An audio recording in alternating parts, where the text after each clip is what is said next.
There's something about the woods at night that changes everything. In the daylight, a forest is a place of adventure. Sunlight streaming through the trees, bird song echoing, the scent of pine and earth. But when the sun goes down, the shadows grow longer and the familiar becomes strange. Every snap of a twig, every rustle in the underbrush, every distant howl takes on a new meaning. Out there, far from the safety of home, you realize just how thin the line is between comfort and terror.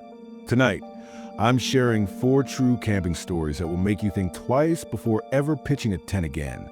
These aren't just tales of things that go bump in the night. These are real experiences sent in by real people, and they might just convince you that some places are better left unexplored.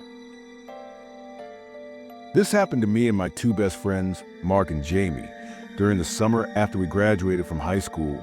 We'd been planning a camping trip for months, wanting one last adventure before we all went our separate ways for college. We chose a secluded spot deep in the state forest, miles from the nearest town, a place renowned for its towering pines and crystal clear lake.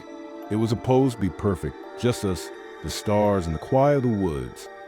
The first night was everything we hoped for. We set up camp, built a fire, roasted marshmallows, and told stories until the flames died down. The air was cool, the sky was clear, and for a while, it felt like nothing could go wrong. But as we settled into our tents, something changed. The wind picked up, making the trees creak and groan. I remember lying there, listening to the sound of the forest, when I heard something else, a whisper, so soft I thought I was imagining Eddie first. I tried to ignore it, but the whispering grew louder, more insistent, like voices carried on the wind.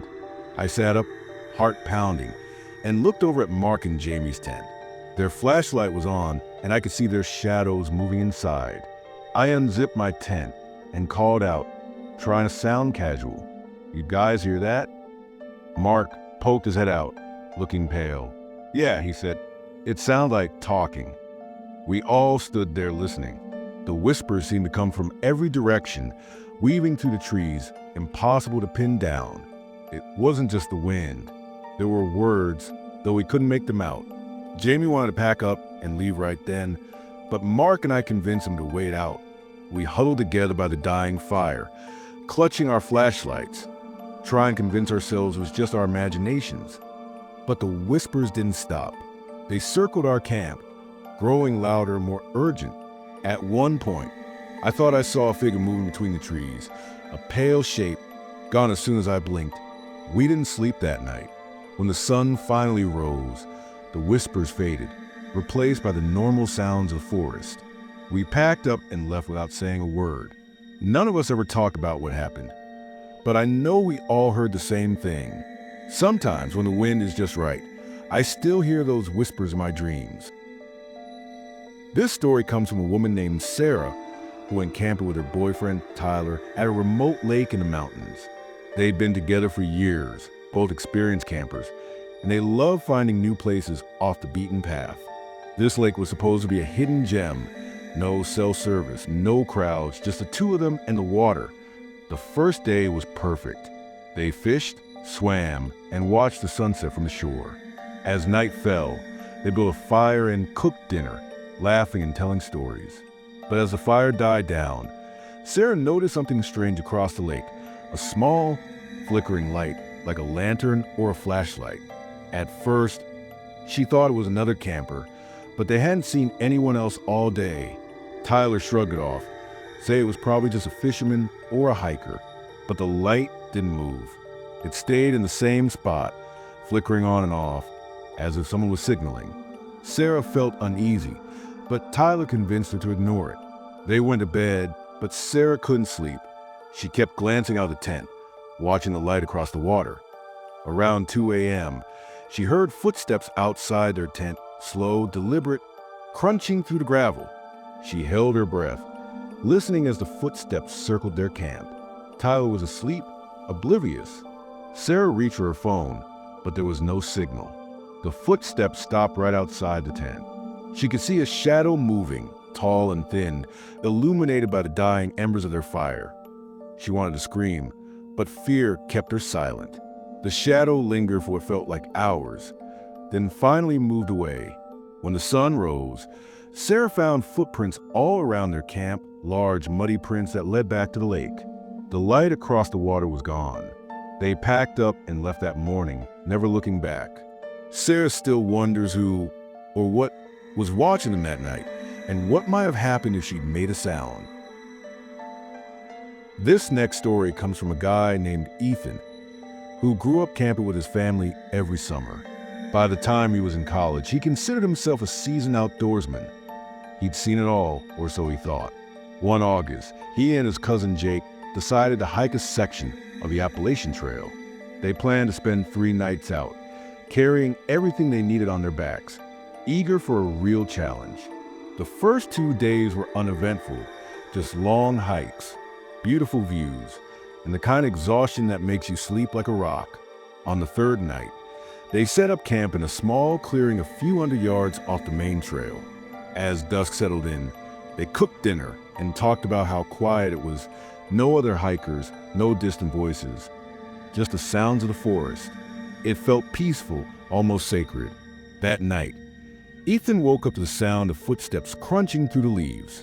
At first, he thought it was an animal, maybe a deer or a raccoon, but the steps were too heavy, too deliberate. He sat up, heart racing, and listened. The footsteps stopped just outside the tent. He could hear breathing, slow, ragged, almost like someone was trying to catch their breath. He nudged Jake awake, whispering that someone was outside. Jake listened, eyes wide, as the breathing continued.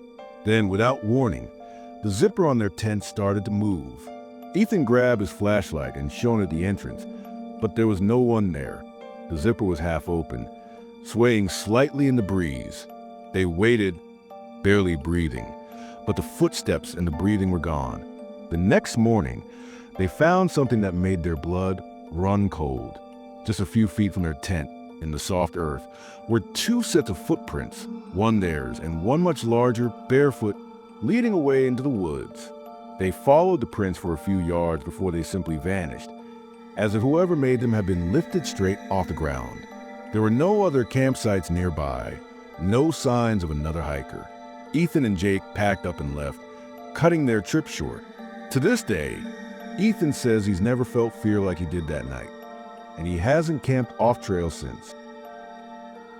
This last story comes from a woman named Priya, who went camping with a group of friends in a national park known for its dense forests and winding rivers. They were all experienced campers, used to roughing it, and they'd chosen a spot deep in the woods, far from the main campground. The first night was uneventful, just laughter, stories, and the crackle of the fire. On the second night, things changed. As they sat around the fire, Priya noticed a pair of eyes reflecting in the darkness beyond the trees. At first, she thought it was an animal, maybe a deer or a raccoon, but the eyes didn't move. They just stared, unblinking from the shadows. She pointed them out to her friends, but by the time anyone else looked, the eyes were gone. Later that night, as they settled into their tents, Priya couldn't shake the feeling of being watched. She lay awake, listening to the sound of the forest, when she heard footsteps, soft, almost careful, circling their camp. She held her breath, straining to hear. The footsteps stopped, and for a moment, there was only silence. Then, just outside her tent, she heard a low, guttural growl. She froze, too scared to move. The growl was followed by a shuffling sound, like something dragging across the ground. She wanted to call out to her friends, but fear kept her silent. The sound continued for what felt like hours, then finally faded away. When morning came, Priya found deep scratches in the dirt around her tent, as if something or someone had been crawling on all fours. The group packed up and left that day, cutting their trip short. Priya still dreams about those eyes in the dark, and she hasn't camped in the woods since. She says the scariest part isn't what she saw, but what she didn't see, what was out there, watching, waiting, just beyond the reach of the firelight.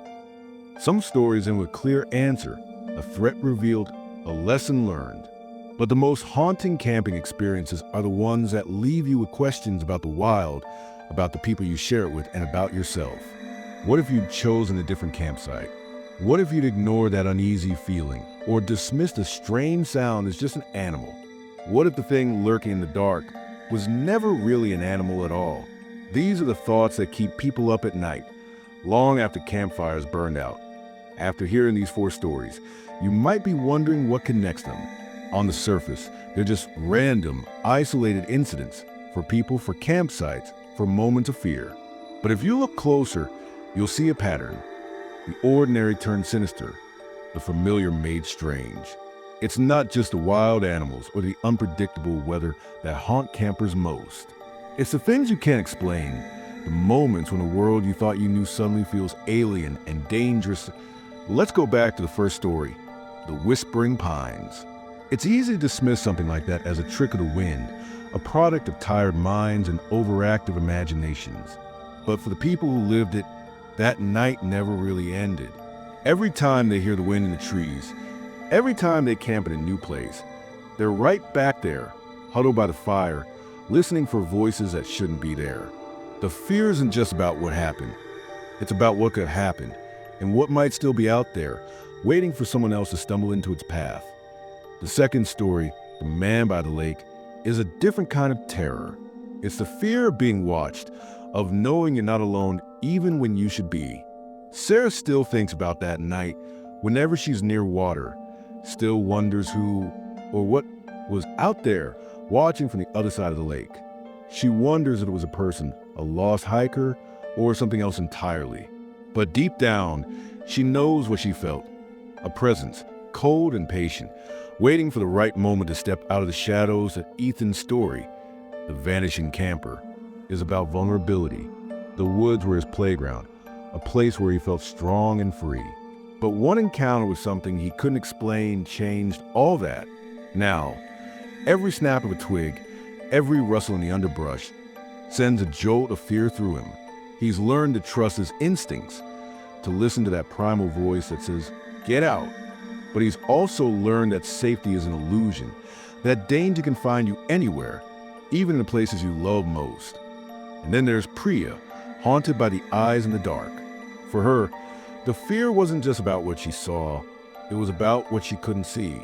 The unknown, lurking just beyond the firelight, is what keeps her awake at night. She's learned that sometimes the scariest things in the woods aren't the ones you can name. They're the ones that watch, wait, and disappear before you can ever be sure they were real. What makes these stories so powerful isn't just the fear they inspire. It's the way they linger, the way they change the way you see the world. After an encounter like this, you start to notice things you never noticed before. The way the forest goes silent, the way shadows move at the edge of your vision, the way a simple camping trip can turn into a nightmare in the blink of an eye. You become hyper-aware, always scanning for threats, always wondering if the next night under the stars will be the one you never forget. But there's another side to these stories too, a side that's easy to overlook. Each of these people survived. They trusted their instincts, took action, and made out alive. That's not always the case, and it's important to remember that. Sometimes, the only thing you can do is listen to that inner voice, the one that tells you something isn't right, and act on it. It might feel silly in the moment, but it could save your life. There's a kind of solidarity in sharing these stories, a reminder that we're not alone in our fears. Everyone who's ever camped in the wild has a story about a night that didn't feel right, a sound that didn't belong, a moment when the darkness felt just a little too close. By talking about these experiences, by naming the fear, we take some of its power away. We remind ourselves and each other that it's okay to be cautious, to trust our instincts, to put our safety first. Of course, not every night in the woods is a nightmare. Most camping trips end with laughter, memories, and stories to tell around the next fire. But it only takes one encounter to change everything. That's why these stories matter, not just as warnings, but as reminders of the wild's unpredictability, its capacity for both beauty and terror. As you listen to these stories, maybe you're thinking of your own encounter, a time when a night in the woods left you changed, a moment you still replay in your mind. Maybe you've never told anyone about it, or maybe you've tried to forget. But the truth is, these experiences shape us, whether we like it or not. They remind us that the world is bigger and stranger than we can ever fully understand. So, the next time you find yourself under stars, remember these stories. Remember that fear is a survival tool, not a weakness. And remember that you're not alone. There are others out there who know exactly what it's like to be haunted by a whisper, a shadow, a pair of eyes in the dark. If you made it this far, you might be feeling a little unsettled. Maybe you're glancing at the window or thinking about the last time you heard a strange sound in the dark. That's the power of stories like these. They don't just entertain or frighten us. They remind us of the thin line between adventure and danger, between the comfort of a campfire and the unknown that lurks just beyond its light. They make us question how well we really know the world around us, and how quickly everything can change with a single night in the wild. But there's something else these stories do, something just as important. They remind us of our own resilience. Each person in these stories faced something terrifying, something that could have broken them. Instead, they found a way to keep going.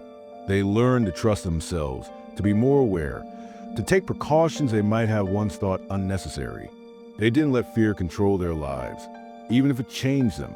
That's a lesson worth holding on to. Let's take a moment to imagine what it's like to live with these memories. For the friends who heard the whispers in the pines, every camping trip is a test of courage. They check their surroundings, keep their flashlights close, and never take their safety for granted. They've learned to trust their instincts, to listen to that quiet voice that says, something isn't right. It's not paranoia, it's survival. And while they might wish they could go back to feeling safe, they know they're stronger now, more prepared for whatever might come. For Sarah and Tyler by the lake, the world feels a little less predictable. They still love the outdoors, still seek out new places. But they're more alert now. They notice the people around them. Pay attention to the details. They've learned that sometimes the scariest things aren't the ones you can see, but the ones you can't explain. They've learned to trust their gut, even when it doesn't make sense. And in a strange way, that's made them braver. Ethan and Jake, the hikers, still love the trail. They still find peace in the quiet of the woods. But they're changed, too. They carry extra gear, tell someone where they're going, and never ignore that prickling feeling at the back of their necks. They've learned that danger can find you anywhere, but so can courage. They refuse to let fear steal the things they love, even if they're more careful now. And Priya, haunted by the eyes in the dark, still loves the idea of camping. Even if she hasn't gone back, she's learned that safety isn't guaranteed, but that doesn't mean she has to live in fear. She's found a balance, cautious, but not paralyzed. She's taken back some of the power that night tried to steal from her. Maybe you see yourself in one of these stories. Maybe you've had your own encounter in the wild that left you changed. If so, know that you're not alone. Fear is a natural response, a signal that something isn't right. It's not something to be ashamed of. In fact, it's often the thing that keeps us safe. The important thing is what you do with that fear, how you let it shape you, how you move forward. If you ever find yourself in a situation that feels wrong, don't ignore it. Don't worry about seeming rude or overreacting. Your safety is more important than someone else's opinion. Trust your instincts, set boundaries, and don't be afraid to ask for help. Most nights in the woods are just that, nights, with nothing but the wind and the stars for company. But if you ever meet the exception, you'll be glad you listened to that inner voice. And if you're someone who's never had an experience like this, consider yourself lucky. But don't let that luck make you careless. Stay aware, look out for yourself and the people around you. Sometimes, just being present and alert is enough to deter something or someone with bad intentions. Sometimes the smallest action, a locked car, a quick phone call, a decision to move camp, can make all the difference as we come to the end of these stories. I want to leave you with one final thought. The world is full of wild places, and most of them will pass through your life without leaving a mark. But every once in a while, one will cross your path and change you, for better or worse. You can't control when or how that happens, but you can control how you respond. You can choose to be cautious, to be prepared, to be resilient. You can choose to share your story, to help others feel less alone in their fear. The next time you find yourself under the stars, Remember these stories. Remember that fear is not your enemy. It's your ally. It's the thing that keeps you safe, the thing that reminds you to pay attention, to trust yourself. And remember that you're stronger than you think. You've survived every scary moment so far, and you'll survive the next one too. Thank you for listening to these 4 terrifying camping stories that will make you stay indoors. If you have a story of your own, don't be afraid to share it in the comments. You never know who might need to hear it, who might find comfort in knowing they're not alone. Stay safe, trust your instincts, and remember,